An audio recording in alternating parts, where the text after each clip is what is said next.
예, 우선 PPT 자료 화면 좀 봐주시죠. 김종현 전 장관에 대한 공소장을 보니 윤석열은 2024년 6월 중순경 삼청도 안가에서 김용현, 여인영, 곽종건, 이진우 및 합동참모본부 차장 강호필 현 지상작전사령관과 함께 저녁 식사하면서 시국 상황 얘기했고, 김용현은 윤석열에게 이 4명이 대통령께 충성을 다하는 장군이다 이렇게 얘기했답니다. 곽정훈 증인, 이런 사실 맞습니까? 네, 맞습니다. 그 자리에 강호필 현 지상작전사령관이 있었던 것도 맞네요. 예, 같이 있었습니다. 예, 다음 자료 화면입니다. 계속하여 윤석열은 김용현에게 지금 만약 비상계엄을 하게 되면 병력 동원을 어떻게 할 수 있느냐라고 물으니, 김용현은 병력 동원과 관련해서 수도권에 있는 부대들에서 약 2, 3만 명 정도 동원이 되어야 될 것 같다라고 했습니다. 수도권 부대 2, 3만 명 동원은 여기 앉아있는 지작사령관 강호필의 지휘 혹은 동의 없이는 움직일 수 없는 거죠. 그 지휘 체계는 그렇게 되어 있는데 저것은 제가 직접 들은 사항이 아니기 때문에 제가 말씀드리는 것은 제가 묻는 거는 2, 3만 명, 수도권 인근에 2, 3만 명이 움직이려면 지상작전관 사령관에 명령이 있어야 되는 거 아닙니까? 지작사 예하 부대를 움직이는 것은 당연히 지작사령관의 그 권한인 부분. 당연한 거 아닙니까? 뭐 군대 갔다 온 사람은 다 아는 건데요. 예. 다음 자료 화면이요. 김용현 2024년 12월 4일 새벽 2시에 이 불법 계엄이 실패하고 난 후에 이런 말을 합니다. 여러 가지 어려운 여건에서 임무를 완수해준 수방사, 방첩사, 특전사, 콕 찍어서 지작사 이렇게 얘기합니다. 여러분들께 고맙게 생각합니다. 수고했습니다. 라고 얘기합니다. 이런 사실 있습니까? 맞음에 김용현 장관이 저렇게 발언한 사실을 기억하고 있습니다. 강호필 증인에게 묻겠습니다. 지금은 특전사, 정보사 이런 부대 이동만 나왔는데 사실은 지작사도 내란 임무 중에 큰 축을 담당했다라고 저희는 생각할 수밖에 없습니다. 어떻습니까? 어떤 지시를 받았습니까? 우선 제가 분명히 말씀드립니다. 공개된 자리이기 때문에 제 육군대장 계급과 제 지상작전사령관 직책을 걸고 분명히 말씀드립니다. 저는 12.3 비상계엄과 관련한 내용에 대해서 전혀 알지 못했고, 저희 지상작전사령부가 병력 출동이든 어떤 임무든 임무를 받거나 네, 알겠습니다. 분명히 없습니다. 다시 한번 그러면 경고합니다. 위증의 벌을 경고합니다. 이제 징역 1년 이상 10년 이하 위증죄로 처벌받을 수 있습니다. 네, 알고 있습니다. 이런 공소장 나온 사실 관련해서 특수본이라든가 수사받은 적 있습니까? 수사받은 적 없습니다. 없습니까? 나중에 기회를 주신다면 지금 제기하신 내용에 대해서 제가 나중에 부연 일단 계속 질의하겠습니다. 자료화면 보시죠. 이게 조현천 박근혜 전 대통령 때 이 계엄 문건을 작성했던 사령관의 문건인데, 여기 보면 수도권 인근 부대들의 서울 진입이 상세하게 되어 있습니다. 다음 자료화면이요. 서울 시내 곳곳에 이렇게 34단을 비롯해서 기계와 여단 등등이 진입하여 점령하라는 그런 계획들이 상세하게 되어 있습니다. 조현천 씨가 해외로 도피하다가 2023년 3월 29일 갑자기 귀국해서 체포 구속됩니다. 그러다가 2023년 6월 28일 보석으로 나와서 불구속으로 다니고 있습니다. 그리고 2024년 2월 1일, 2월 21일 이 내란 예비 음모에 대해서 검찰에서 무혐의를 받게 됩니다. 저는 이 2023년부터 계엄을 위한 이 12.3 계엄을 위한 계획이 시작되었다라고 판단이 됩니다. 또 하나 가관인 것은 2023년 5월달 구속되어 있는 조현천에게 연금 2억 원이 지급이 됩니다. 지금 김용현 장관 연금 받으려고 신청한 거랑 너무 똑같지 않습니까? 왜 이런 일이 계속 반복되죠? 그리고 조현천 계엄 문건에는 발포 계획까지 있다고 합니다. 자, 그럼 강호필 증인에게 계속해서 묻겠습니다. 네. 12월 4일자 KBS 보도에 의하면 고양시에 위치한 구사단 백마부대입니다. 네. 2017년 조현천 계엄 문건 때 34단입니다. 네. 그때도 출동하라고 다 계획이 짜여져 있는데요. 거기 28여단이 출동 준비를 했었다는 보도가 있었고 여단 실무자들에게서 평소 훈련 상황은 달리 전차를 예열하여 출동한 태세를 갖추었다라는 보도가 있습니다. 이에 대해서 확인한 바 있습니까? 사실 확인을 했는데 사실이 아닌 것으로 저는 보고를 받았습니다. 묻겠습니다. 그리고 참고적으로 구사단은 상업빌 증인이 보병사단이고 구사단에게 출동 준비하라고 지시한 적 있습니까? 저는 저희 예하 부대에 어떤 준비를 하라거나 명령을 내린 적이 단 한 번도 없습니다. 다음 자료화면 보시죠.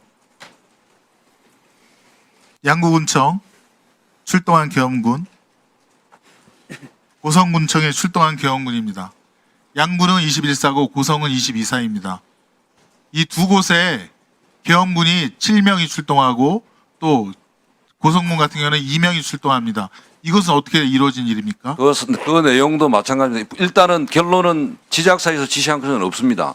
아까 작전본부장이 그럼 본인이 지시하지 않았으면 이런 이동이 어떻게 일어납니까? 그러니까 경계태세 2급이 발령이 되고 나서 군경 합동 상황실 구성 준비와 관련해서 사단에서 자체적으로 그럴 줄 알았습니다.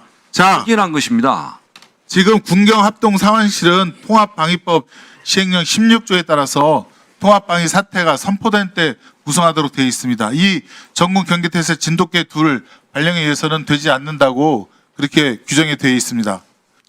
양구 고성 한번 볼까요? 자료 한번 보시죠. 저도 3군단 현리에서 근무를 했습니다. 네. 다음 자료 화면요.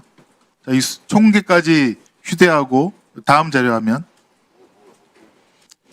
이 사실 21사, 22사가 사실은 월북, 월남의 주된 이동 경로입니다. 다 알죠. 옛날에 정동진 잠수선 침투했을 때 다 이 경로로 해서 다 월북한 거 아닙니까? 네. 왜 이런 22사가 왜 그 공성에 들어가서 CCTV를 장악하려고 했는지.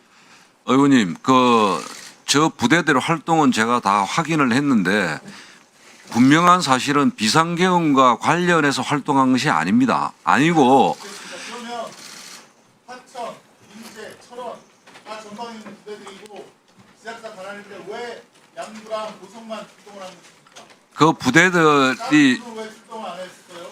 그러니까 그 사단장이 판단을 경계태세에 가서 시민들의 그 CCTV를 장악하려 했던 CCTV를 장악이 아닙니다. 경계태세 1급이 발령이 되면 군경 합동 상황실을 운용하고 CCTV 통합 관제센터에 나가서 네.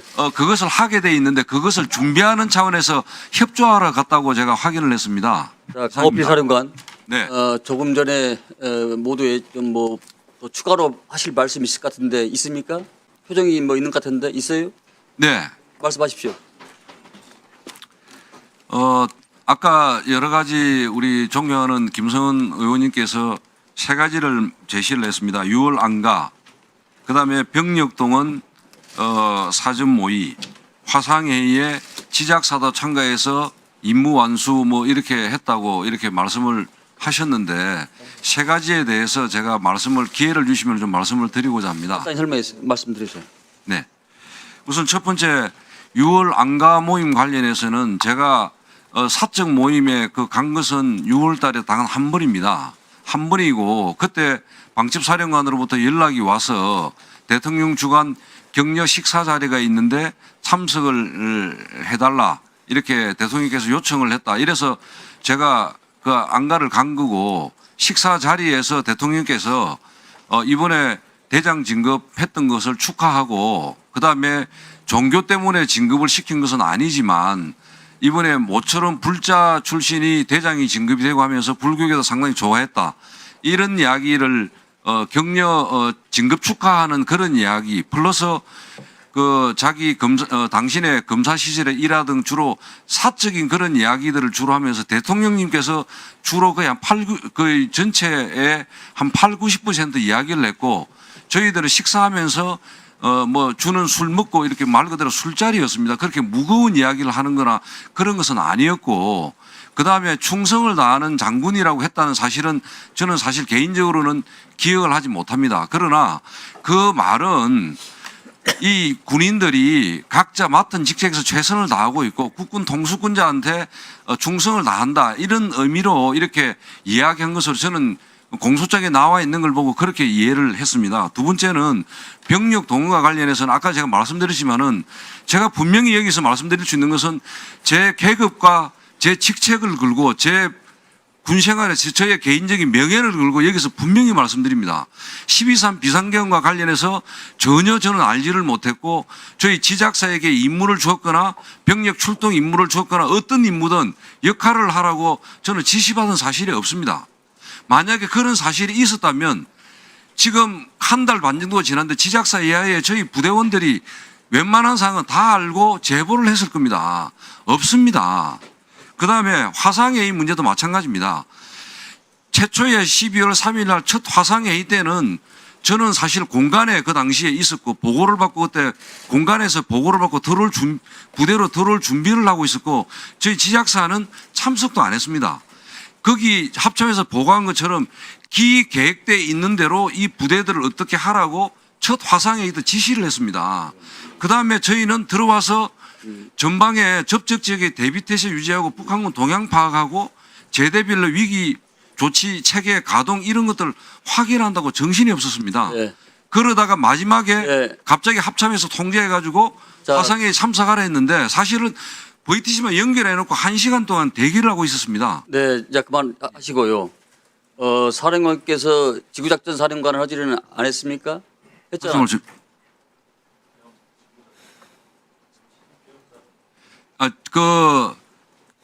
계엄령 비상계엄 선포되면은 지작사는 제1지구계엄 사령부 역할을 하게 되고 예하 군단은 지역계엄 사령부 역할을 하게 되는데, 예, 비상계엄 관련해 가지고는 계엄 상황실을 구성하다가 끝났습니다. 거의 시간이 2시간밖에 안 됐고 저희 네, 지작사도 자, 그렇고 잘 알겠습니다. 자, 군단도 다시- 그렇고 상황실 알겠습니다. 구성요원들이 박 4명에서 사령관. 8명밖에 안 됩니다. 알겠습니다. 곽 사령관 들어가십시오.